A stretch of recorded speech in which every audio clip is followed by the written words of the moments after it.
Joe Rogan has just reacted to the possibility of Conor McGregor facing Ilia Topuria at the UFC White House card, and the MMA world is going absolutely wild. Conor is kind of a good example of that. Conor is fantastic in the beginning of a fight. Right. But, man, he gets to them third, fourth, and fifth rounds, and he takes, like, the Nate Diaz fight, the second fight. He becomes human. He turned and walked away from him. He becomes very human. He needed that break so badly. You know who would grow even bigger as a superstar if they did a podcast? Your podcast? Who? Conor McGregor. Oh yeah. I've sat down with But Conor. how big can he get? Well, I'm just. I think he would get less hate. Obviously, he has all the accolades in the world. But as a person, if you sat down and you talked to him, you just didn't get all that hoopla over here. You sat down, and talked to him. I think you'd be even bigger. When he retires, you won't get that. Well, we almost did it before. There was some trying to figure out times, like before he became gigantic, before the Diaz fight, before he won the title. There was some talk about it. It's just, you know what, man? For better or for worse, I don't chase anybody. I know there's some great guests. Like I know there's some people that I would really like to get on, but if it doesn't happen, it doesn't happen. Yeah. Hey, is Conor McGregor ever going to fight in the UFC again?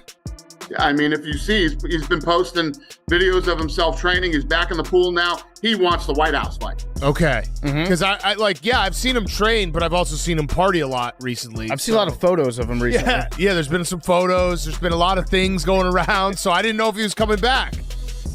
Well, listen, if he starts getting in shape and training and stays the course, that's the fight he wants. He keeps telling me he wants that fight, so okay. We'll see how it plays out over the next several months. This isn't just hype about another fight. It's about Conor McGregor, finally returning to the octagon after years of uncertainty.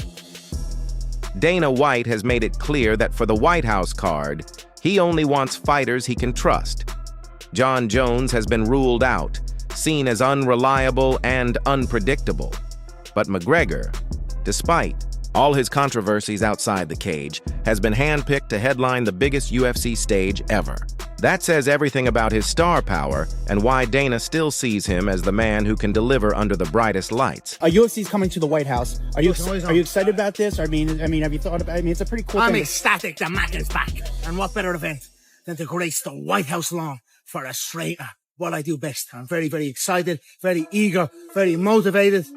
Bring it on, baby. Do you think that's when you maybe come back? I mean, what about comeback for you as far as fighting? I'm very happy that it's June. It was on in July. Now it's a month earlier. Even better. Bring it to April. Why not? Let's celebrate the birthday early. I celebrate my birthday months in advance. So we could potentially see maybe possibly White House Conor McGregor. That's a definitely. That's awesome. For sure. That's my event. That is your event. That is. For sure. We're going to be on the fucking south lawn of the White House. Give a shit if it's just my production people. Yeah. I'm good. Yeah, it's insane. The fighters are going to walk out of the Oval Office. Yeah. When they walk, they're walking from the Oval Office. Yeah, bro. For just American history, like this will be looked back on forever.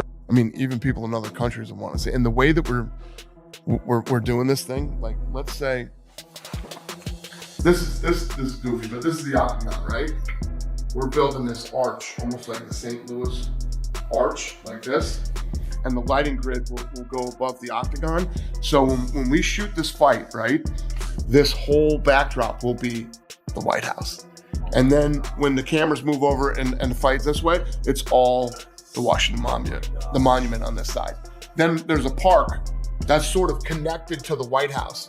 And we'll have 85,000 people there with big screens. And we're going to do concerts. We're going to do UFC X there. We're going to take over DC the whole week. Wow. There's another big event that's coming in 2026 that I got to talk to you about. The rumors are swirling about. It's this White House event for the UFC. How excited are you about this? Because it looked like when this became a potential, you started getting fired up. Oh, yeah. Listen, I love one-of-one type events like the Sphere last year for UFC Noche. The White House is literally the unicorn of one-of-one events. We're going to be on the South Lawn. We'll have under 5,000 fans on the South Lawn. And then the park that is connected to the White House will have 85,000 people. And now the potential opponent being talked about is Ilia Topuria, a savage, undefeated champion with brutal speed and precision. A man who has taken out everyone in his path. But here's the twist. McGregor is not just another opponent.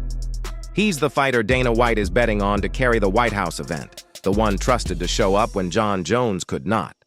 That alone creates an electric storyline that has fans completely divided. Obviously, this White House story, Dana White is asked literally about the White House story every single interview he does. I almost feel bad for him, but he doesn't seem to mind.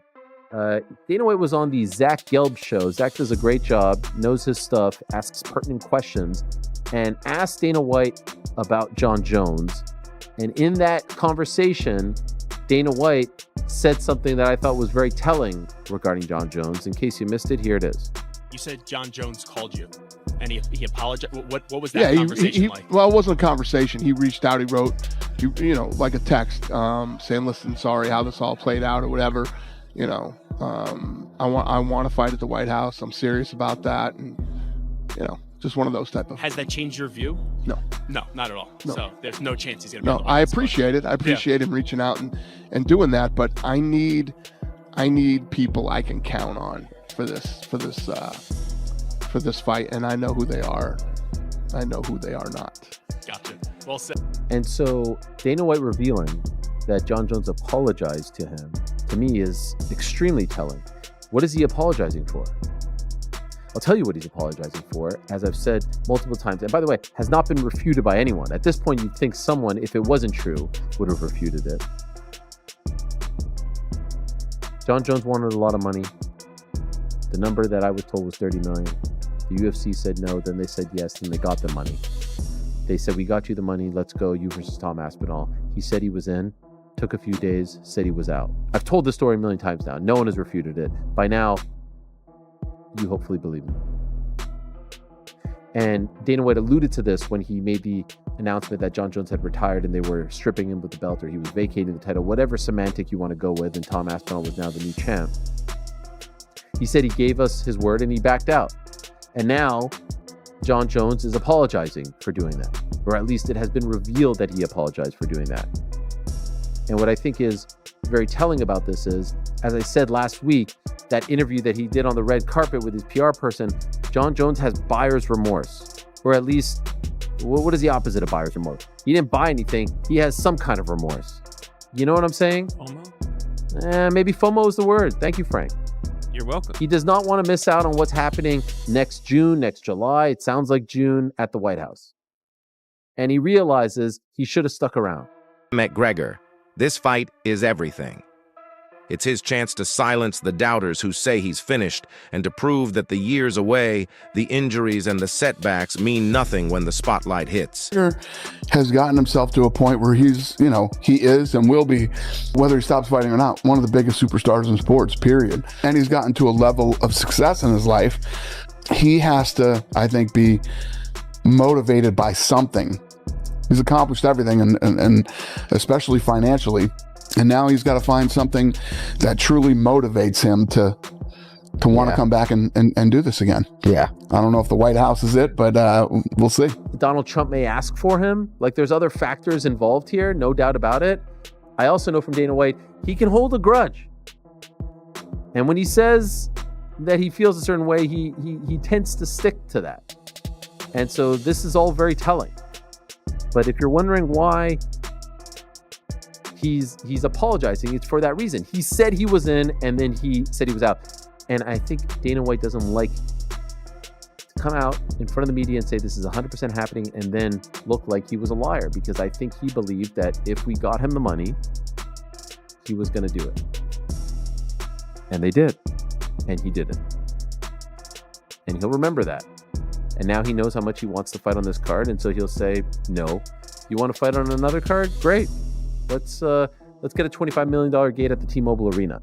My big question is, do we think that this is going to be the International Fight Week event, or are they going to do this event and also an International Fight Week event? I wonder, because part of this thing with T-Mobile is they have an event usually in June, July.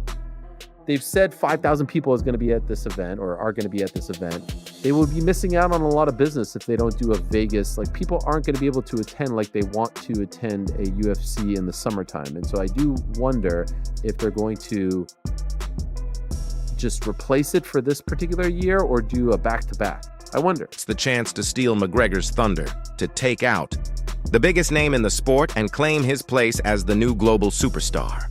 Joe Rogan broke it down perfectly. Conor is still the UFC's biggest draw, and Dana White putting his faith in him shows that even now he's considered more reliable than Jon Jones for the most important card in UFC history. But the risk is massive. If McGregor wins, the comeback is legendary, and his career is reborn. If he loses, the White House card becomes the night that not only defeated McGregor, but also ended his era of dominance forever. Fans and fighters alike are divided. Some say McGregor's timing and precise striking will catch Tapia just like it did with so many others before. Others believe Tapia's relentless pace, youth, and hunger will overwhelm a McGregor who hasn't been in a serious fight for years. Either way, the stakes have never been higher. This isn't just a fight, it's a story. Dana White putting his trust in Conor McGregor over Jon Jones, a legendary superstar against the unbeaten phenom, on a stage at the White House card that could make or break the future of the UFC's heavyweight and featherweight eras.